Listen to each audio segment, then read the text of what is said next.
Welcome to the Access to Innovators podcast, powered by the premier life skills university, High Point University.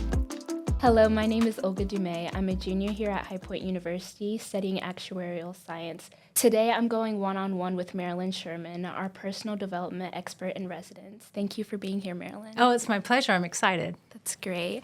So I'd like to begin by giving everybody the opportunity to get to know you a little bit better. You have 25 years of experience. You have authored 4 books, a lot of accomplishments, and a lot of accolades.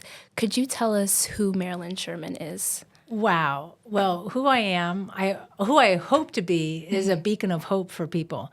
I mean, what I do for a living is I deliver presentations at conferences and conventions all over the country and sometimes out of the country.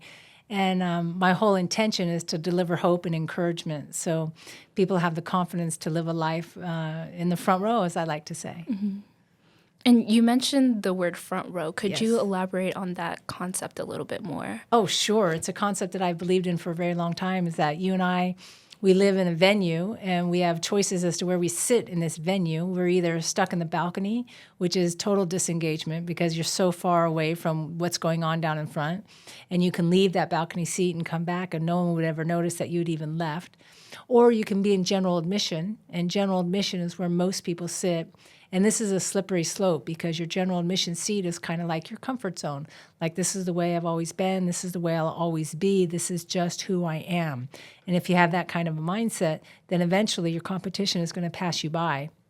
And so your general admission seat actually turns into a balcony seat.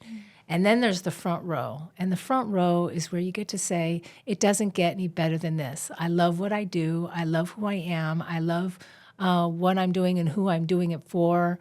I love life, and I have a positive mindset. I have a growth mindset. That to me is front row living. That's front row success. That's front row leadership. It's all about living your life in the front row. So having worked with people from all walks of life, what role do you say mindset plays in personal and professional goals? And how can we shift towards a more positive or growth mindset? Well, growth mindset means absolutely everything because I believe in a self-fulfilling prophecy. So if you believe that you're going to succeed, you will. If you believe you're going to learn something, you will. If you believe that you're going to be better tomorrow than you were today, then you will be. I think growth mindset is everything. A limited mindset or a negative mindset doesn't serve you. And I know a lot of people are afraid to have positive expectations because they don't want to be disappointed. Well, I'd much rather have a positive mindset and have something not quite go my way than expect negativity and have things be reinforced as negative. So I think a positive growth mindset really is the foundation of any success. That's really impressive. So I know that you've been at High Point's campus multiple times.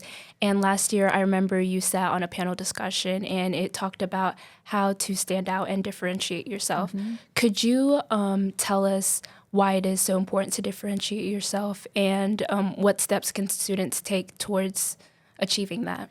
Well, I think we have so much competition out there that you run the risk of swimming in the sea of sameness. Mm-hmm. And you really want to stand out and be distinctive among your competitors. And the best way to do that is to celebrate what's unique about you and focus on your personal branding. So the advice I would have for students is to do some reflection. What makes you unique? What makes you different? What stands out about you and your personality and your experiences that's different than your colleagues and your competitors? And then focus on that. And then everything you do would be to accentuate that differentiation so that you end up with a personal brand that people recognize. Mm-hmm. That's really amazing. So what would you say is your personal brand? Well, I'm known as Front Row Girl, Front Row Marilyn, because I've been preaching living your life in the front row for the last 20, 25 years or so. So I firmly believe in living your life in the front row and not settling.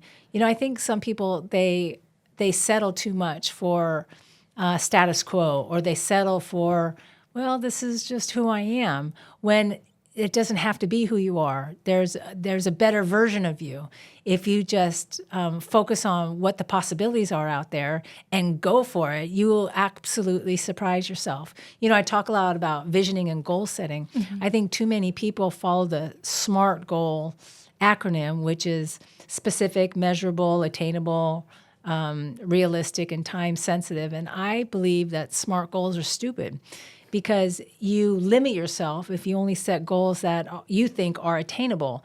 Well, who are you to think what's truly attainable? I think we need to take off our blinders and think of possibilities about, instead of having SMART goals, why not be bold and have bold goals and be outrageous with our goals and don't think about what's realistic. I mean, let's talk about what's possible out there. And I think that energizes people and gives people, a reason to get up and go. Yeah. Funny enough, I remember freshman year during President's Seminar, after you came, we had a task to write about what SMART goals we had for the rest of the year. And my paper kind of aligned with what you said. I didn't believe in SMART goals because they weren't just, I felt like I was limiting myself in that sense. So it's kind of funny that you said that. But when we are creating goals, where do we draw the line between being realistic and being overambitious? What does this phrase overambitious mean? I don't know what this concept is. I mean, I can't help but I study positive people. I study successful people. And nowhere in a biography or an autobiography of a successful person have they said something like, I needed to be more reasonable with my goals. I needed to be more realistic with my goals. I mean, look at your freshman student, Madison Crowell. I mean, she is a perfect example of how to be bold in your thinking because her parents didn't want her to have any student debt, so they started taking her on college tours when she was in the 7th grade. And when she graduated from high school just last year, she had 231 letters of acceptance to colleges and universities all over this land. And she told me today, those scholarship offers totaled $15 million. Wow. So when people say, well, where do you draw the line between being realistic and being attainable? I say, well, why even focus on what's attainable and what's realistic? Why not just go for it? Just absolutely be bold and be outrageous with your goal setting, because even if you're really outrageous, but you come a little bit short, I still think a little bit short from outrageous is much better than setting a goal that's just attainable or realistic. I like that. I like that a lot. So where do you say this boldness comes from? Because a lot of the way you speak and interact with students and people in the professional setting, you can see that Marilyn, she just captures a sense of boldness. So where do you think it all came from? Well, that's a very interesting question. I'm the youngest of 9 in my family. My mom and dad had 8 kids in 9 years, so I'm the baby of the family. And so growing up, I had to be bold. I had to speak up. If I needed to eat or be listened to, I had to speak up. So I really think it comes from my background, my family growing up.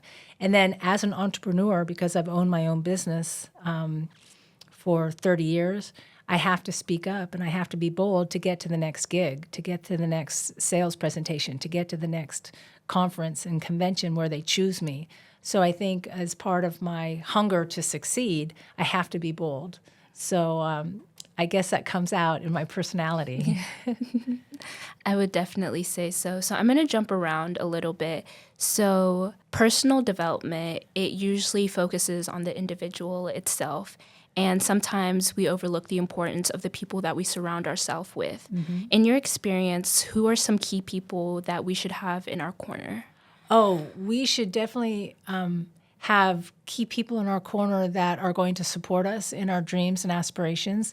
We need people in our corner who won't question our intention, but just be a good sounding board for us.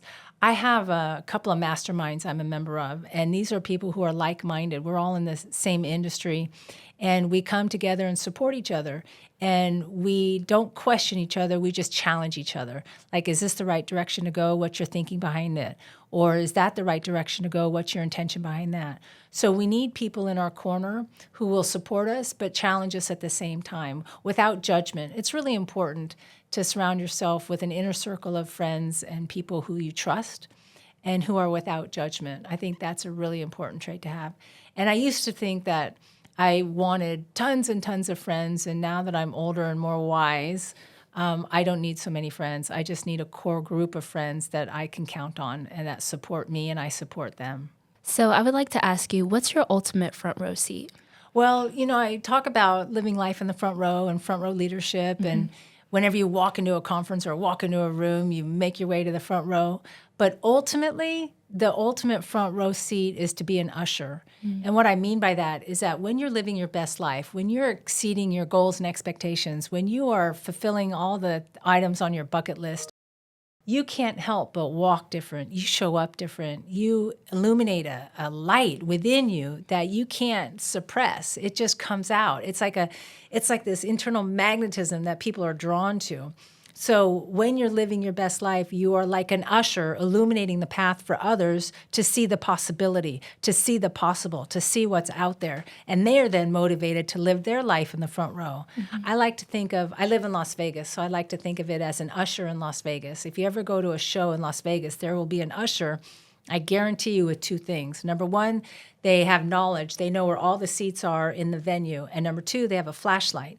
And they turn on that light so they could see your ticket, and then they illuminate the path through the darkness with that flashlight. Well, that's what I think we as humans are put on this earth to do, is to help others, to help our fellow man and fellow woman to achieve greatness. And so it starts with you. When you're living your life in the front row, you can't help but illuminate the path for others to see what's possible. That, to me, is the ultimate front row seat.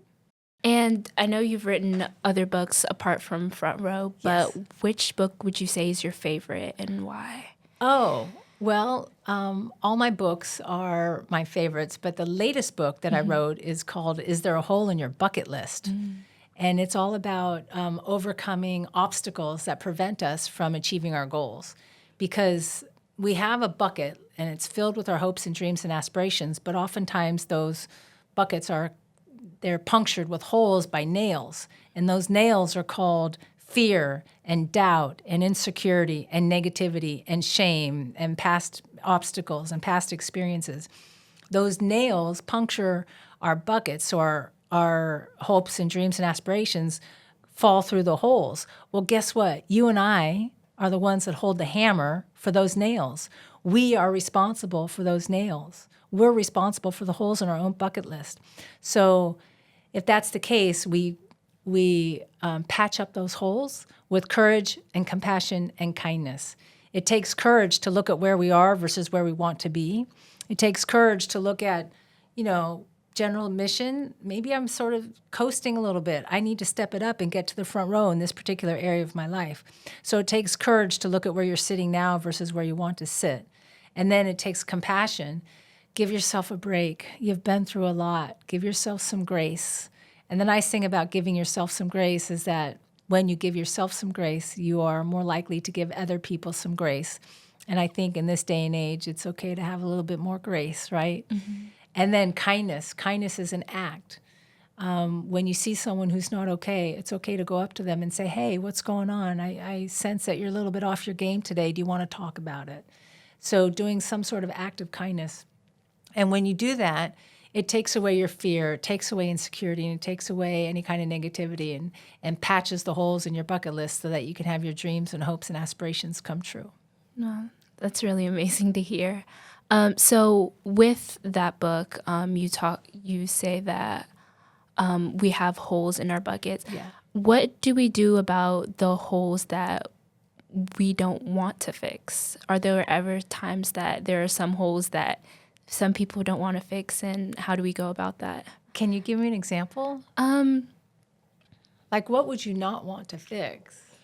So maybe not in the sense of not wanting to fix, but they're in the fear of trying to fix it. So maybe someone, they know that in the future they want to be a motivational speaker like you, but they're just a little bit afraid to take that first step forward, but would rather be in their comfort zone. Oh, got it. It's really easy to stay in your comfort zone. That's why they call it a comfort zone. And I think it was Dr. Nita Quabain who said that your comfort zone leads to habits, your habits lead to a rut, your rut leads to mediocrity. And mediocrity leads to failure because you and I can't afford to live anywhere near mediocrity. And that's what your comfort zone ends up being. So we have to be very careful of that. But that's why it's your comfort zone. It's because it's very comfortable, like a warm blanket on a cold morning. So we have to be careful that we don't get too comfortable, that we don't step out into the coldness of the day and achieve more results. sometimes people have fear, and I don't want you to think that you have to be completely fearless, but just acknowledge the fear and go for it anyway. Mm-hmm. Fear is going to happen. Fear is the most common answer I have to ask the question, what prevents people from having all their dreams come true? And it's fear of the unknown, fear of failure, fear of success. And I love the story about Sarah Blakely, the founder of Spanx, a billion-dollar industry for undergarments for men and women. And I love her story because when she started Spanx, she got no after no after no after no. She faced closed doors more than anyone I know. And she talks about how she was fearless in going through the process of building her business because in her family, her mom and dad would insist that her and her brother come to dinner and share some sort of failure that they experienced that day. So these kids were out there trying things in order to fail so they could talk about it over dinner. And what's so great about it is as they're going out here trying new things just to try to fail and fail and fail, every once in a while they would do what? Succeed. They would succeed. Mm-hmm. And so she grew up in a household that embraced failure. Can you imagine if we changed our culture and had a cultural shift around fear and that we embraced failure and embraced it as a stepping stone to success? Mm-hmm. So you don't have to have fear. You don't have to eliminate fear. Just face it and go for it anyway. I like that, where you talk about embracing your fear. So when was one time in your career where fear was right in your face, and how did you overcome that fear? Well, every time I face an audience, there's fear. I mean, facing 1,750 freshmen this morning, that's a fear. But I just remind myself that what I have to say is of value. Before every presentation I give, I remind myself, even though there's fear, I remind myself that what I have to say is of value and they're going to get something out of it. And I just picture those faces of those kids that line up after I'm done speaking to say, thank you for the speech. Thank you for what I said. Something I said really resonated with them. Mm-hmm. I just remind myself of that. So it helps alleviate that fear for the moment. Yeah. And I know, especially with you coming to High Point, after you're done speaking, there is a big crowd of people wanting to say thank you because of your authenticity. Mm-hmm. And how do you ensure that you're being your most authentic self? Well, I'm a firm believer that authenticity trumps perfection every time. Mm-hmm. And I've even noticed that in my work. If I make a mistake on stage and then I recover from it, I think the audience is endearing to me more because they see I'm human and they connect with me more on a human level just because they know I'm not perfect. So I embrace imperfection, and that helps be my authentic self. So I'm not afraid to be imperfect. I'm not afraid to show who I am because this is who I am. And I don't have to put on airs. I don't have to be someone I'm not because that's exhausting. Can you imagine trying to be somebody else? So I just know that authenticity trumps perfection. So I'm perfectly imperfect just the way I am. Love that, perfectly imperfect. Well, to wrap it all up, is there any last piece of advice or last words that you would like to say? Just that life is way too short to be stuck in the balcony of your life. Wherever you're sitting right now, you don't have to remain there. Wherever you're sitting right now doesn't have to be a permanent seat. You get to choose where you sit with your health seat, with your relationship seat, with your spiritual seat, with your faith seat, with your work seat, with your school seat. You get to choose where you sit. And I hope every single time you walk into a room that you think of me and choose to sit in the front row, however you define it for yourself, because it could be literally when you literally walk into a room, but it could be figuratively speaking, that you are a good person with good intent, and living your life authentically is living a life in the front row. Well, Marilyn, Sherman, I've had an amazing time with you here today. Thank you so much for being here. It was my pleasure, Olga. It was very nice to see you again. Thank you for joining our Access to Innovators podcast. Thank you, Marilyn. You're welcome. It was great to be here. Great having you.